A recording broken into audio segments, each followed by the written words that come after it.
Okay na? Ano? Naka-play na?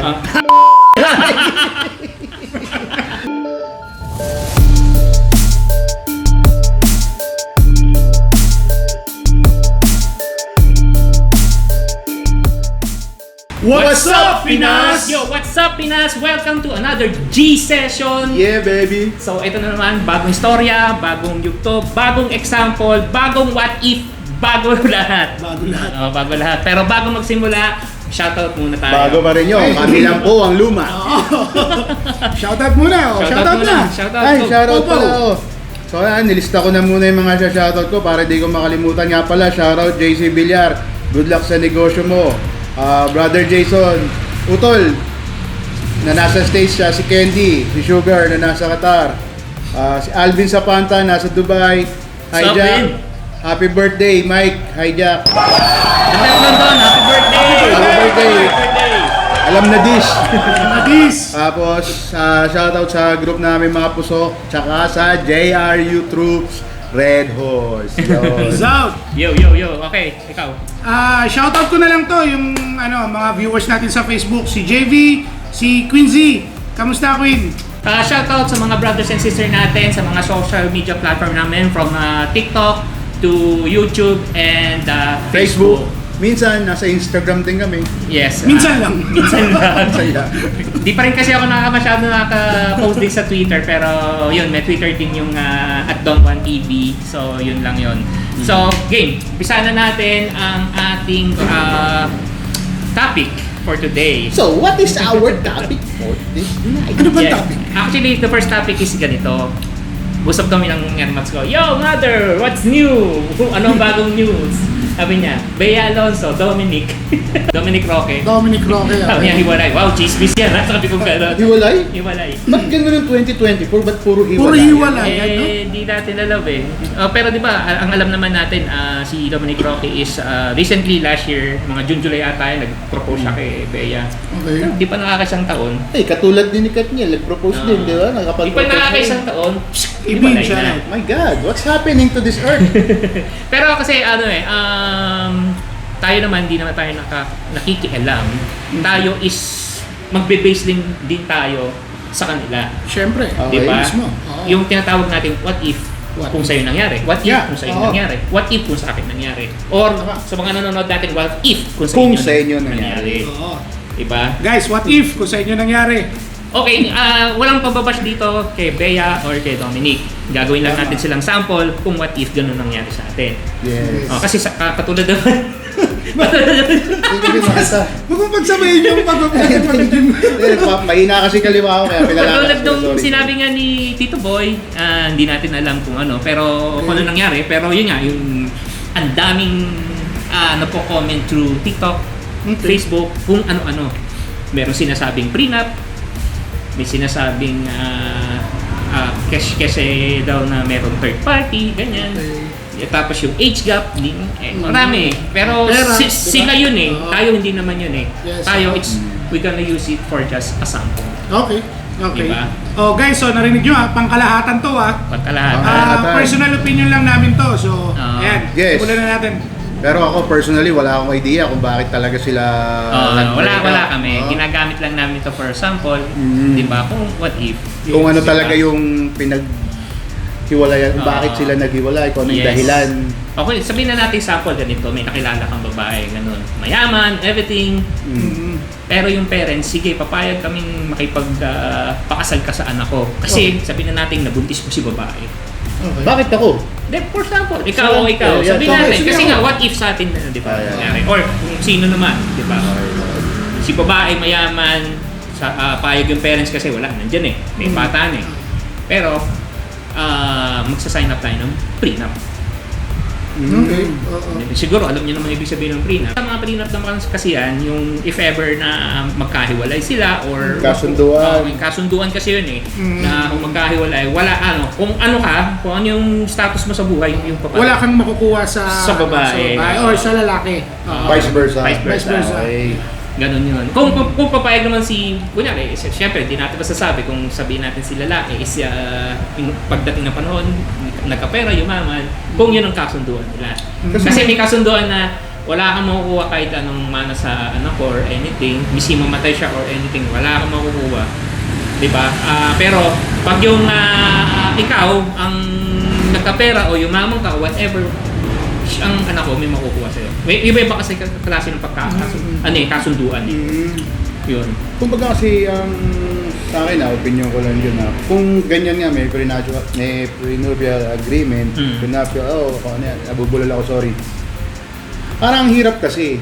Ano yun yung kasal mo, kontrata? May kontrata. Parang gano'n. Eh di ibig sabihin, pwede tayo maging mag-asawa pero hanggang 3 years lang. Hanggang 1 year lang. Diba? Tama. Ako kasi ang pinaka-biggest na name na kilala kong gumawa niyan, si Michael Jordan. Okay. Yung sa asawa niya ngayon. Kasi, yan, katulad niya, siguro, kung ganun man, yung basihan na meron silang prenuptial agreement, ewan ko kung tama yung pronunciation ko. Para kasi yung kung yun yung dahilan ng paghihiwalay nila, siguro, isa sa kanila, ayaw pumayag. Yun. Diba? Kung ikaw Kasi- sa'yo nangyari yun, hindi ka papayag. Hindi kasi pare, what's mine? What's yours is mine. What's mine Is yours. is mine only. Joke. Hindi, syempre is yours. Kasi kaya nga may tinatawag tayo na conjugal property. Conjugal. Yes. Kaya nga doon pumapasok yung prenup na agreement. Oo nga. Ganyan. Bakit? Nangyari kasi kay Chris Aquino yan eh. Ayun. Tsaka kay James Shelf eh. Ayun nga kasi kasi Diba? Ang laki na nakuha ni James Shelf yun. Sabihin na natin yun ang katotohanan. Ang laki na nakuha ni James Shelf. hindi lang yun. Yung dati asawa rin ni Michael Jordan, halos kalahati na Yes. na pundar niya Nakuha ng ng babae. babae. Oo, kaya siguro nagkaroon sila ng ganong kasunduan. Buti na lang dati yun. Ngayon, meron ng ganyang May kontrata, may mga ganyang prenuptial agreement na yan. Kaya napipilipin niya, if ever maghiwalay tayo, hanggang ganito lang makukuha mo sa akin. May limit. May limit. Unlike before, half talaga. Pero ikaw, hindi ka papayag if ever na gano'n. Well, It depends. it's complicated. So parang sa ano ko, decision na yun, 50-50 parang ako. hirap, di ba? Parang mahirap, oo. Parang hindi mo masabi kung wala ka doon sa sitwasyon. Kasi na yun. parang dating kasi pare hindi naman sa pang mayaman lang kasi yung mga ganyan eh. Sa bagay. kasi Pag may pera lang yun. sabihin na natin yung babae kasi may pera, Pero kung ako may pera, may tendency, nagpapaprenup ka din. hindi rin. Kasi kung gagawin mo yun, parang hindi ka sigurado sa partner mo eh. Hindi, tsaka ito pa, kung gagawin mo yun, parang pinakita mo sa mukha ng partner mo. Pinamukha mo na, Oo, pinamukha mo na hindi ka, wala kang tiwala sa kanya. Oo. Or depende kasi, it's either ikaw or yung parents. Kasi Dalawa lang naman yun sabihin natin kasi ganyan eh. Kung sabihin na natin muna sa parents kasi syempre yung parents kasi minsan iniisip nila, pinagpaguran nila eh. Parang tapos mapupunta ka lang dun sa taong may ganung magulo. Pupunta ka sa taong walang trabaho, hindi angat sa buhay, or minsan sabihin natin walang pangarap sa buhay, nasasabi nila minsan yung mga ganyan eh. Eh laki ng hirap namin sa'yo, iiwan namin sa'yo dito, talagang milyon-milyon. Tapos ibang tao lang may kinabang. Oo, alam namin mahal mo yan, pero parang sa kanila, pwede mo naman siyang mahalin, pero igapang niya yung sarili niya na kung paano ka namin ginapang. Yes, totoo. Tama naman. Tsaka, Actually, may point ano may naman. pinag-uusapan natin? May point yun. Yung sa case ba nila Bea or hindi na? Hindi, O yung ganun- actually kasi kay Bea at kay Dominic, ginawa lang natin silang sample. Okay. Oo. Kaya dito pumapasok yung what if, kung ganun yun nangyari. What if kung ganun nga yung nangyari? Oo. Pero ito kasi, pangkalahatan naman to. Tsaka pero parang ano yun? Kasi hindi natin pwede pasok si Bea at si Dominic kasi hindi natin alam yung Oo, nangyari. hindi natin. Wala Ngayon, tayong- yung mga kung ano lang yung Problema na nila yan. Nabasa mo. Kung ano yung mga comment ng mga tao, sabi ko, what if yung ganun nangyari? What if kung ganun talaga? Pero hindi natin sinasabi na ganun sila. Ginamit lang natin silang sample na kung sakaling mangyari kay Juanto, kay Pedro, sa'yo, sa akin, sa kanya, nangyari yun. Diba? Oo. Ano yung movement ko? Itutuloy mo ko ba yung kasal? Kasi kaya nga, kasi ang kasal kasi, sagrado yan. Coming from Michelle. Sorry. Ang sakit na ako. Ay, hindi. Yeah. Huwag kang iiyak dito. Hindi, talk of the town na naman ako nito, sigurado. Then, huwag kang okay. mag-alala. Yan, Next natanggapin time, na natin yan. i-hot seat ka namin. Tago. Hindi kasi pare, di ba? Kaya nga may, baga, ang dami naman kontrata yan. Meron na nga marriage contract tapos may pinag-agreement pa. Yes, yes, Diba? yes. Anyways, ganyan talaga buhay, nangyayari yan. Pero sa may mga nangyayari yan, kadalasan sa may mga kaya, sa may mga pera. Yun. Paano kaya magmamahal? Paano mo sinabing pakakasalan mo to dahil mahal mo? Nagpa-prenup ka di wala ka rin palang tiwala. Oo nga, yun nga. Yun Diba? nga yun. Na parang yung sa case na yan, parang nawawalan talaga ng pure love. Tsaka wala nang sense yung kasal. Oo. Yes. Yun na lang. Actually, pwede yung prenup mo na lang. Huwag na kayo magpakasal. Oo, Yun na sabihin lang. natin, Oo. what if kung ganun nga talaga kasi, Oo. siguro, kung di, labas ang parents natin, yung Okay. babae naman, o kaya si lalaki naman. Okay. Siguro yung sa kanila kasi may nangyayari kasi parang security on my future na hindi mo talaga ako mahal kita, pero Ginagamit. titignan ko kung hanggang saan ka, di ba? Kung So, ginagamit mo ba talaga. Kasi kumbaga sa isang taon, 2 taon, kalokohan hindi mo mapansin niya na ginagamit ka lang ng tao. Kasi, Yes, yes. di ba? Yun. Kasi, para sa akin mahirap Tumatagal tayo sa isang issue na ganyan. Kumbaga, ito na lang para sa akin na ibobold ko na rin sarili ko na hindi ako agree sa ganun. Ako, depende rin siguro. Sa akin, kung ganun din lang naman, sige, pakikita ko sa'yo mahal kita. Ngayon, gusto mo ng prenup, walang problema. Isa-sign ko yan. Papakita ko lang sa'yo yung pagmamahal ko sa'yo. Okay. Diba? Pwede nga yung, kasi eto, may mga nangyayari nga minsan ganito Diba, si babae is taga-Amerika, citizenship. Ngayon, nagka-boyfriend siya ngayon nandito na Filipino. So, pag pumunta, Ngayon, ang feeling ni babae ngayon, pag pinakasalan niya si lalaki, gagamitin lang siya papuntang Amerika. Yes. Pero si lalaki sinabi niya, okay. Sige, kung ganyan ang gusto mo, pakasal tayo. Diyan ka sa Amerika, dito ako sa Pilipinas. Diba? Umuwi ka na lang dito kung gusto mo. Okay. Parang Hindi naman- naman siya. oo. Hindi nakasabat yung babae. Diba? Kasi kung iniisip mo, gagamitin lang kita papunta dyan sa Amerika, one-way ticket for me to go there, sabi niya, God damn, tigil na natin to. Or God damn, kung gusto mo pakasal dito, bahal kita, uwi-uwi ka na lang sa akin dito 3 times or 4 times a year.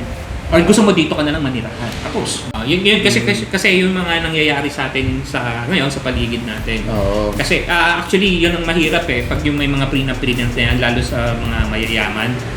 Minsan meron pa nga both families is mayaman, nagkakaroon talaga ng prenup. Kasi yung yaman nito, yung yaman ni ganyan. Ang nangyayari, kung ano yung meron sa kanila, kanya-kanya. Ngayon, ang ginagawa na lang nila, kung ano yung may i-establish nila, yun ang pagkakati. Yes. Yun ang nangyayari. Kung iisipin mo, kunyari, mayaman yung sa babae na side, mayaman din yung sa lalaki na side. Hindi kaya pagka ganyan kailangan ng prima parang nagpapataasan nila ng ego? Actually, hindi naman pataasan ng ano yan Kasi ano yan yung security ng ano nila yan yung wealth. Yun Kasi merong iba talaga kasi na sabihin na natin na may nangyaring wala talaga si babae o si lalaki. Ngayon, nakilala nila yung partner nila na ganito mayaman. May karapatan na sila doon sa yaman na yun. Or sabihin natin, hindi mo namang inaasahan nangyari, yung partner mo biglang namatay. Kanino mapupunta yun? Sa'yo. Biglang yaman ka. Parang kang tumama sa loto nun, instant. Hindi lang din. Ganito lang din. Parang ganito lang din Kunwari, tumama ka sa... Ako, mayroon akong partner. Siyempre, pera ko, tinaya ako ng loto, tumama ka sa loto. Siyempre, akin lang yun. Ganun ba yun? Kung wala kang asawa, sa'yo lang yun. Hindi, may asawa na nga ako pero may Hindi, pirmahan kami. Kung nag-prima. May prenup kami. Prenup. Sa'yo yun. Sa akin yun. Pero kung wala kayong ganon, kung ano yung ownership mo, Sa'yo property na mo yun. yun, wala siyang mapapakinabangan. Yun yung Teka lang, gamit nun. babaguhin ko yung opinion ko kanina, hindi ako agree na. Kayo guys, ano kaya opinion nyo? Kung anything, miski matapos tong ang aming usapan, pwede kayo mag-comment. We will reply din naman dun sa mga comment nyo. Yes, Dun pwede tayo rin- mag-uusap sa comment.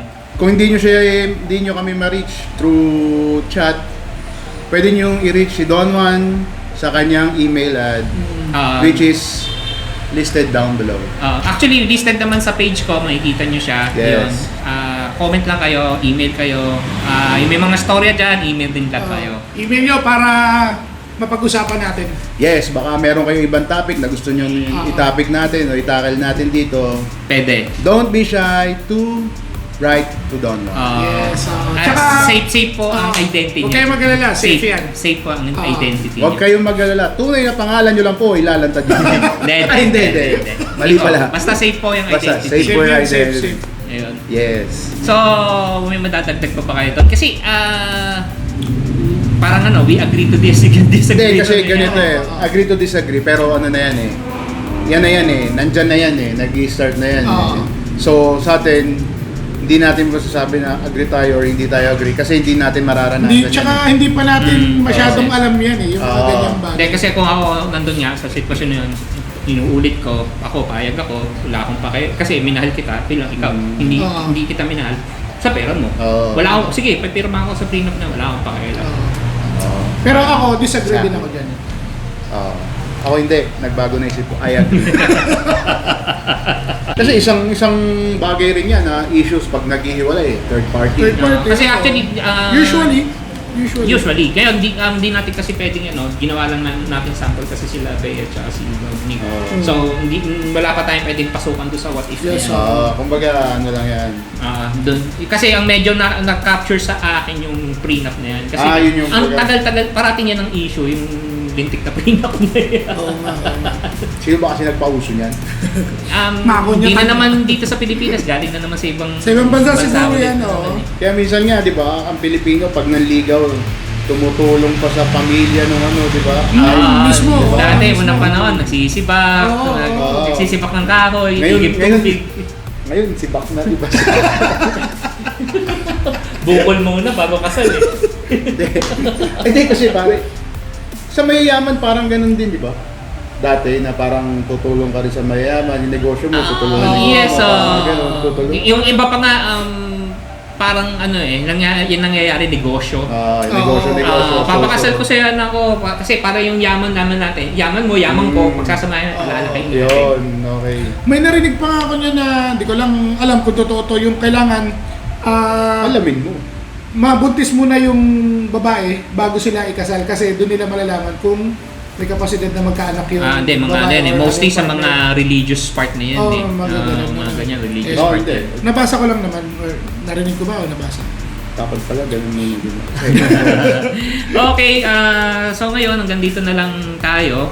Yun lang naman yung simple topic, short topic lang naman kasi to. Short topic. Ngayon, to Bea and Dominic, sana magkaayos pa kayo. And yun, marami namang nagko-comment din na sana magkaayos pa sila kasi ang wedding alam ko this year din sana mangyayari. Sayang. Pero kung hindi na talaga, Bea, dito lang ako para sa'yo. Naghihintay sa'yo. Mas malupit to kay Ninong Rai. Bago siya, Bea, ako muna. Nauna ako, mas una ako sa pilaw. Grabe ka naman. Bakit? Alam mo bang basehan ng pila? Pataasan ng timbang. Ganun pala yun. Oo. Tsaka paramihan ng buhok. Grabe na beso na. Guys, ano masasabi nyo na may emotional, guys? Well, dito na lang po. To Bea and Dominic, sana magkaayos pa and to the future, marami pa rin umaasa na Sana magkabalikan sila. magkabalikan kayo. And Sana. matuloy yung wedding. Hindi pa niya yung this year, maybe next year. So hanggang dito na lang, Pilipinas. Thanks for watching. Peace! Yo.